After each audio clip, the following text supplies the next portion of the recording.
प्रमुख 10 उपनिषद कहे जाते हैं उनमें से एक है छंदोग्योपनिषद। वो वहाँ से लिया गया है। छंदोग्योपनिषद के 6वें अध्याय के 5वें खंड से यह पाठ जो है लिया गया है और इसमें वाणी, मन और प्राण के स्वरूप पर चर्चा की गई है।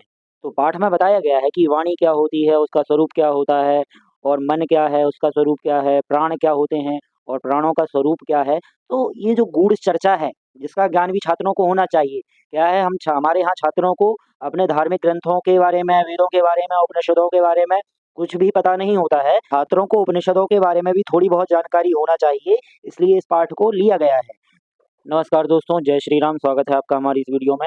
आज हम कक्षा 9वीं के संस्कृत विषय के पाठ 10वां पाठ, जिसका नाम है वांग मनः प्राण स्वरूपम, अर्थात वाक का मतलब होता है वाणी, मन और प्राण का स्वरूप। इन तीनों के स्वरूप की इस पाठ में चर्चा की गई है। तो प्रस्तुतोऽयं पाठः छन्दोग्योपनिषद षष्ठाध्यायस्य पंचमखंडात् समद्धृतो अस्ति। यह प्रस्तुत पाठ छन्दोग्योपनिषद के 6ठे अध्याय के 5वें खंड से लिया गया है।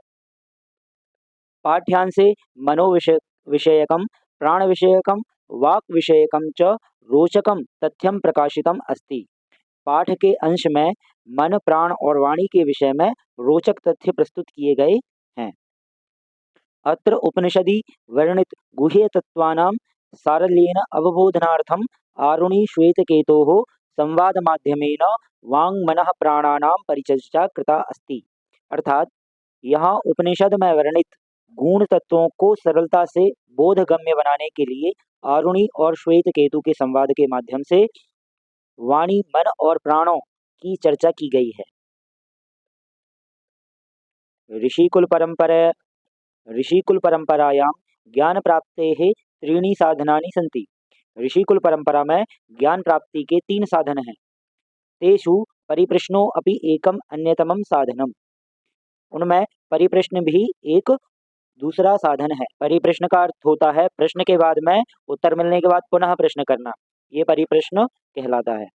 अत्र गुरु सेवन पटुः शिष्यः वांग मनः प्राण विषयकान् प्रश्नान् पृच्छति, आचार्यश्च तेषां प्रश्नानां समाधानं करोति। अर्थात यहाँ गुरु सेवा परायण शिष्य वाणी, मन और प्राण विषयक प्रश्न पूछता है और आचार्य उन प्रश्नों के उत्तर देते हैं। तो इस प्रकार से यह पाठ का संक्षिप्त परिचय था। और यह जो पाठ है वह छन्दोग्योपनिषद, जो प्रमुख 10 उपनिषद कहे जाते हैं उनमें से एक है छन्दोग्योपनिषद। वो वहाँ से लिया गया है। छन्दोग्योपनिषद के 6वें अध्याय के 5वें खंड से यह पाठ जो है लिया गया है और इसमें वाणी, मन और प्राण के स्वरूप पर चर्चा की गई है। तो पाठ में बताया गया है कि वाणी क्या होती है, उसका स्वरूप क्या होता है, और मन क्या है, उसका स्वरूप क्या है, प्राण क्या होते हैं और प्राणों का स्वरूप क्या है। तो ये जो गूढ़ चर्चा है, जिसका ज्ञान भी छात्रों को होना चाहिए। तो आइए पाठ प्रारंभ करते हैं। पहला है श्वेत केतु। भगवान श्वेत केतुरहम वंदे। श्वेत केतु कहता है, हे भगवान, मैं श्वेत केतु प्रणाम करता हूँ। तो आरुणि कहते हैं, वत्स चिरंजीव, हे पुत्र दीर्घायु हो। श्वेत केतु, भगवान किंचित प्रष्टुम इच्छामि, हे भगवान कुछ प्रश्न पूछना चाहता हूँ। तो आरुणि कहते हैं, वत्स किमद्य त्वया प्रष्टव्यम अस्ति, हे पुत्र तुम्हारे द्वारा आज क्या पूछने योग्य है। तो श्वेत केतु कहता है, भगवान ज्ञातुम इच्छामि यत् किमिदं मनः। श्वेत केतु कहता है, हे भगवान मैं जानना चाहता हूँ कि यह मन क्या है। तो आरुणि कहते हैं, वत्स अशितस्यान्नस्य यो अश्निष्ठः तन्मनः। अर्थात हे पुत्र, खाए हुए अन्न का जो सर्वाधिक लघु भाग है वह मन है। तो श्वेत केतु पूछते हैं फिर कि कश्च प्राण, और प्राण क्या है। तो आरुणि कहते हैं, पीतानाम अपाम यो अश्निष्ठः सह प्राणः।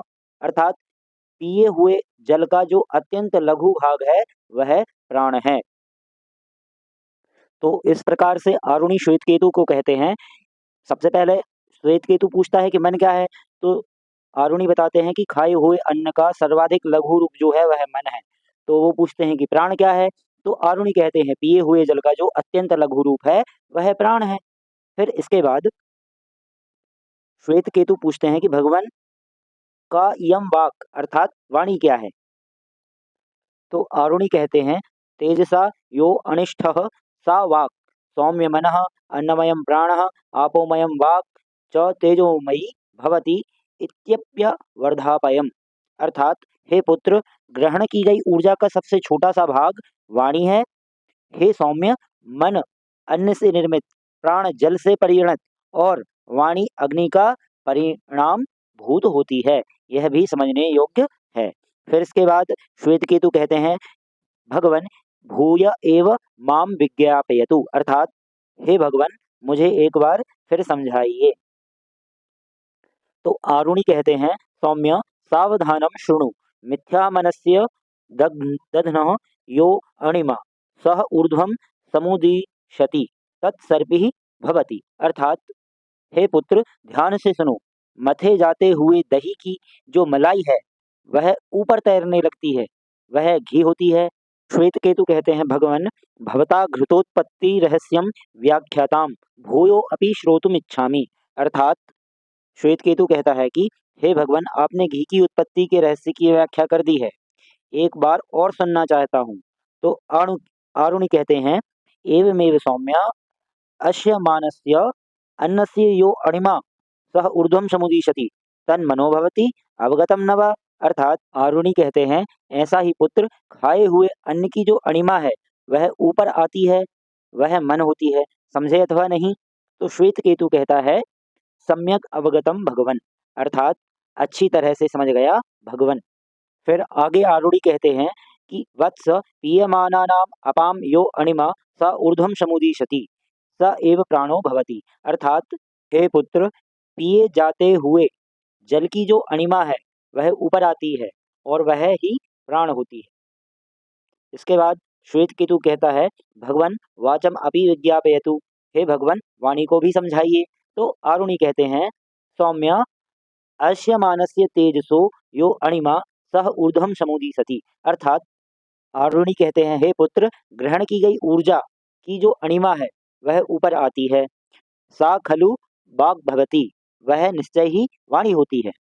वत्स उपदेशान्ते भूयो अपि त्वां विज्ञापयितुम् इच्छामि यत् अन्नमयं भवति मनः, आपोमयं भवति प्राणः, तेजोमयी च भवति वागिति, अर्थात हे पुत्र, उपदेश के अंत में मैं फिर से तुम्हें समझाना चाहता हूँ कि अन्नमय होता है मन, जलमय होता है प्राण और तेजोमय होती है वाणी।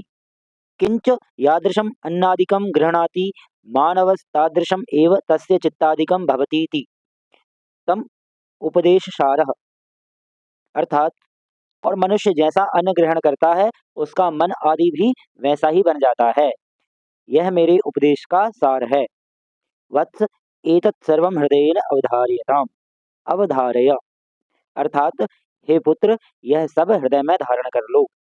श्वेत केतु, फिर श्वेत केतु कहता है, यदा ज्ञापयति भगवन एष प्रणमामि, जो आज्ञा भगवन, मैं प्रणाम करता हूँ। तो आरुणि कहते हैं, वत्स चिरंजीवी तेजस्वी नो अधीतम अस्तु, हे पुत्र, दीर्घायु हो, हम दोनों के द्वारा पढ़ा हुआ तेजस्विता से युक्त हो, अर्थात आवयो अधीतम तेजस्वी अस्तु, मतलब उन दोनों का जो वार्तालाप है वह तेजस्विता से युक्त हो। तो इस प्रकार से ये इस पाठ में आरुणि और श्वेत केतु का संवाद है और इसमें वह चर्चा करते हैं कि प्राण, मन और वाणी क्या होती है। आरुणि श्वेत केतु को बताते हैं कि जो मन है वह अन्नमय होता है और जलमय होता है प्राण और तेजोमय होता है वाणी।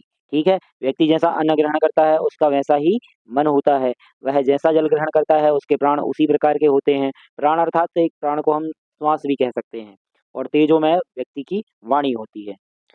इस पाठ में विशेष रूप से तीनों पर ही चर्चा की गई है कि मन क्या होता है, प्राण क्या होते हैं और व्यक्ति की वाणी क्या होती है।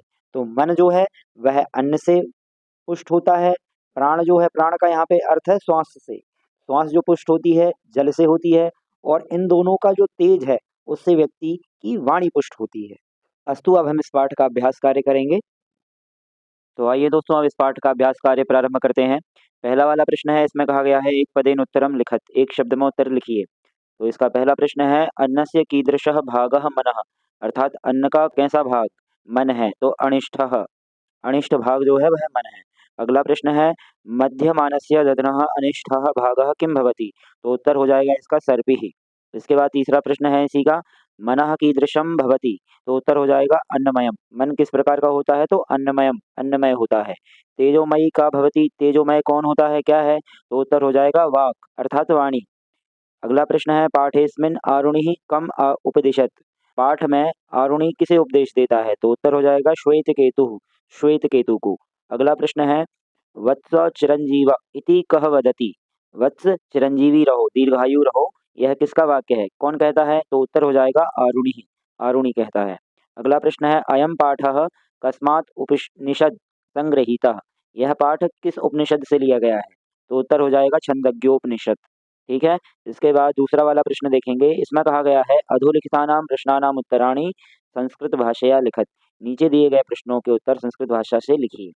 तो पहला प्रश्न है श्वेतकेतुः सर्वप्रथमम् आरुणिं कस्य स्वरूपस्य विषये पृच्छति, तो उत्तर हो जाएगा श्वेतकेतुः सर्वप्रथमम् आरुणिं मनसः स्वरूपस्य विषये पृच्छति।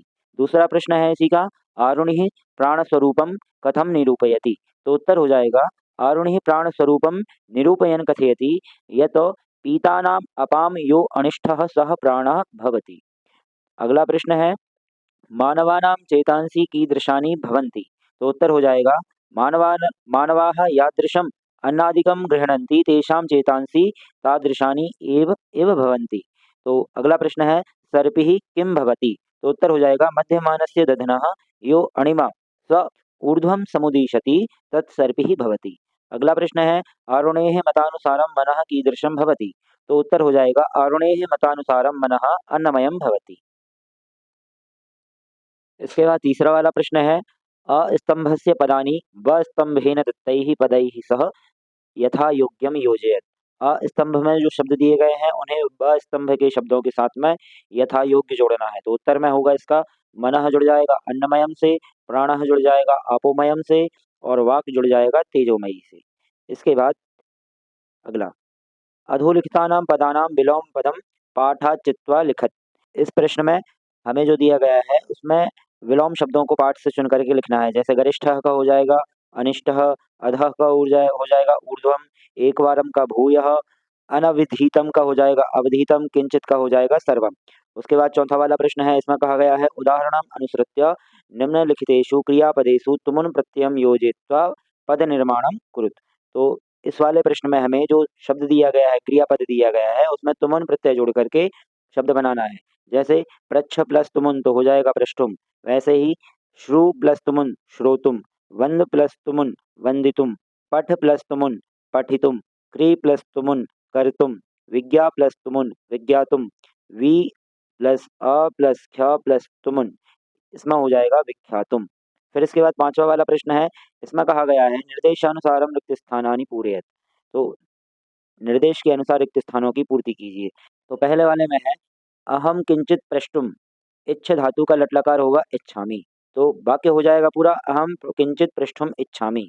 वैसे ही भू धातु का लट लकार तो भवति होता है, तो मनः अन्नमयम भवति। वैसे ही सावधानम, सावधानम के बाद में जुड़ जाएगा श्रु धातु का लोट लकार, तो श्रृणु, सावधानम श्रृणु हो जाएगा। वैसे ही तेजस्विनो अधीतम, अस धातु लोट लकार में हो जाएगा अस्तु, तो बन जाएगा तेजस्विना नो अधीतम अस्तु।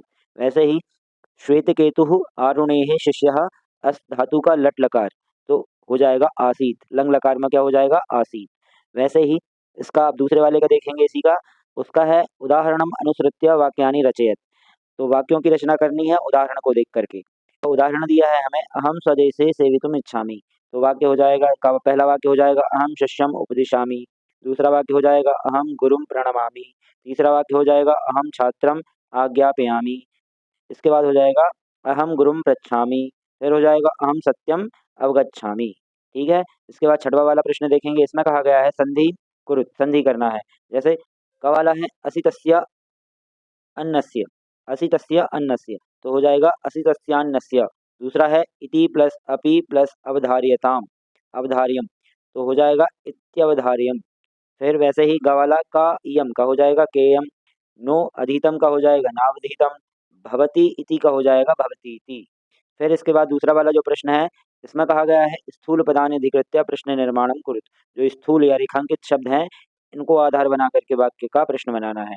जैसे मध्यमानस्य दध्नः अणिमा ऊर्ध्वं समुदीशति। तो मध्यमानस्य का हो जाएगा कीदृशस्य।